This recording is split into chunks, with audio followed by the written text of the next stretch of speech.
আমি একটা লেখা পড়েছিলাম, লেখাটা ছিল একটা লোক রাতের বেলা সে মোবাইল দেখতেছে, মোবাইলের মধ্যে সে একটু খারাপ দৃশ্য দেখাচ্ছিল। এমন সময় মেয়ে গিয়ে ঘরে ঢুকলো, মেয়ে ঘরে ঢুকে দেখলো বাবা তার মোবাইলের মধ্যে খারাপ দৃশ্য দেখে। আছে কিনা এমন ছেলেরা, এমন আছে কিনা বলেন? এগুলির কারণেই তো জানা, এগুলির কারণেই তো জানা। দৃশ্য দেখছে, মেয়ে দেখে ফেললো।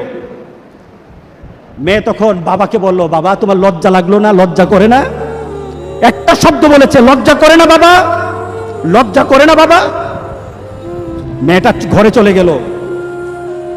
সেই বাবা যন্ত্রণায় ভুগতে আরম্ভ করলো, আরে আমার মেয়ে দেখে ফেললো, আমার মেয়ে কি কথাটা বলেছে, লজ্জা করে না বাবা। মেয়েটা সহ্য করতে পারলো না, সে লোকটা অফিসে চলে গেল, অফিস করতেছে, কিন্তু আর ভালো লাগে না। মেয়েটা কি বলেছে, লজ্জা লাগে না বাবা।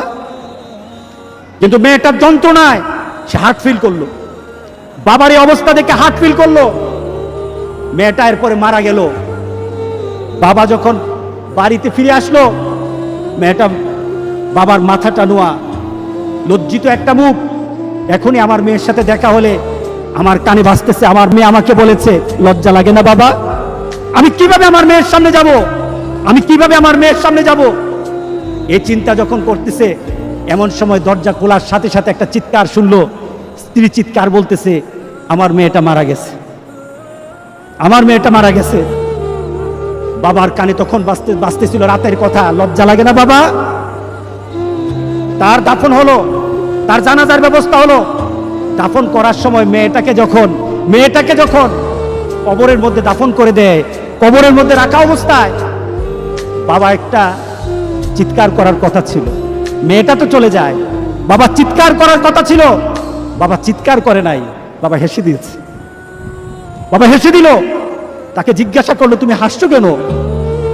আমার মেয়েটা চলে গেছে, আমার কলিজার টুকরাটা চলে গেছে, কিন্তু আমার জীবনের মধ্যে একটা আঘাত দিয়ে পরিবর্তন করে গেছে। যেই নীতিতে আমি আমার চরিত্রকে নষ্ট করছি, আমার ঈমানকে নষ্ট করে দিতেছি, আমার মেয়েটা হারিয়ে ফেলেছি, কিন্তু আমি আমার আখিরাতকে বুঝে ফেলেছি, আমি আমার আখিরাতকে বুঝে ফেলেছি।